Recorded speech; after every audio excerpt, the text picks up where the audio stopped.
Okay, today we have this 7-inch Superman Hush. I got mine in a new condition with the price range being $90.99. You can get it on new condition for this price, but at GameStop the prices vary from used to new, so beware of what price you're getting. Then you have the actual figure, and you can see some of the articulation points being the torso, the arms, and you can also see some of the articulation here and the cape. You can see the figure description here. Well, not really a description, more of a logo. You can see McFarlane Toys, the branding company, and you can see DC Multiverse up here. You can see the artwork this figure is based off of on the back, along with the name again and McFarlane Toys. There's some legal documents down here and somewhere where labels 22 moving parts. Alright, so taking the figure out the box, you can see the cape is made out of soft plastic. I would have preferred if the cape was wired fabric, but this is a better alternative to non-wired fabric. So taking the figure out of the box straight, you can see some of the articulation points. You can see the back of the cape has the yellow Superman logo and some creases. You can see the details of the creases with some being sculpted in and some being normally folded. Then you have the normal fists that McFarlane comes with. These are pegged, so if you have any extra hands, you can take them off with a heater and a hairdryer. Although, be careful with that. And I would prefer if you used paler hands, since I don't know if it's coming on camera, but this figure is particularly pale because of the comics it's based off of. You can see the butterfly joints here, which are a really nice touch that McFarlane normally does. The crunch isn't anything to note of, but it's there. You can tell that he's bending forward, and the back crunch is pretty good. You can see the articulation of the head looking this much up. For figures that are normally meant to be flying, like Superman and like Green Lantern and stuff, I feel like McFarlane should probably like have the head tilted all the way up, so when you do poses like this where he could be flying, so it looks like he's looking straight other than not looking at the ground. But for what it is, it's pretty okay.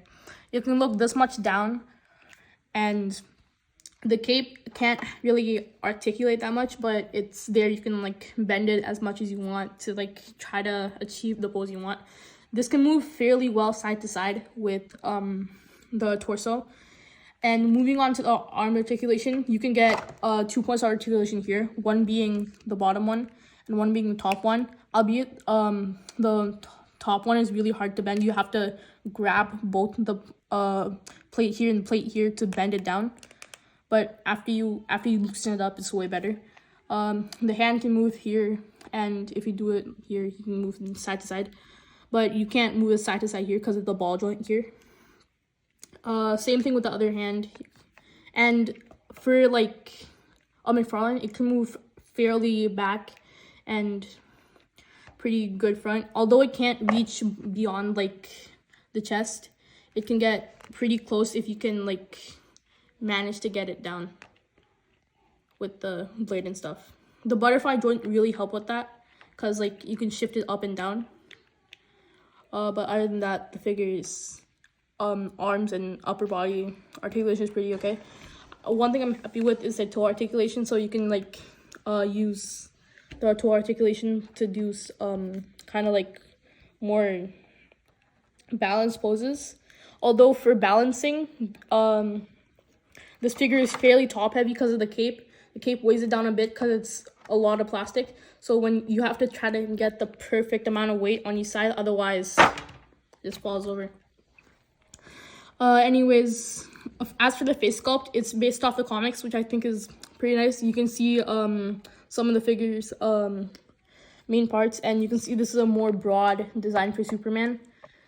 And you can have like a fair amount of moving in the ankles, although it's not as much as someone would desire, because with Superman you would want it to be like straight down, not at an angle. But it's fairly good for McFarlane because they have a reputation of making okay at best figures.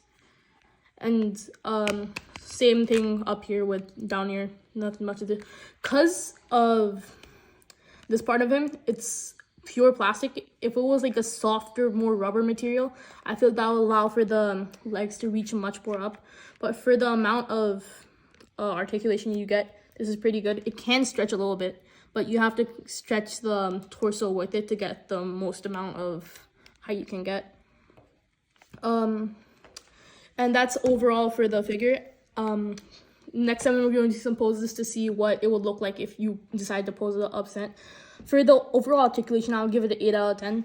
It's really good, but I feel like you use some adjustments here and there, like the head, the crunch, and the ankle movement. But overall, really good. Alright, so I have it in one of the poses normally a lot of people would use. If I had a stand, by the way, this does not come with any accessories whatsoever. Normally McFarlane figures, if they're deluxe edition, they would come with at least a stand. For figures like this, a flight stand, maybe some extra hands and some accessories, but this figure doesn't get any of these, which I feel like is still okay. But if you have the flight stand, it would kind of look like this if I can like minus my hand. So that's one of the poses you could get with this. It's fairly articulated, so you can pull off some pretty good poses. And overall for the figure in general, I would say 9.5 out of 10. It's a really good figure, and overall, I really like the quality and feel of it. It reminds me of Superman All-Star, even though it's from Superman Hush, well, Batman Hush. It's still like, you can see the resemblance between most of the comic Supermans. So, and especially the bulkier design helps it like be more comic accurate. Overall, this is a really good figure, and I would highly recommend if you're looking for a more comic book style, kind of like a little bit more serious Superman. That's all. Have a great day. Bye.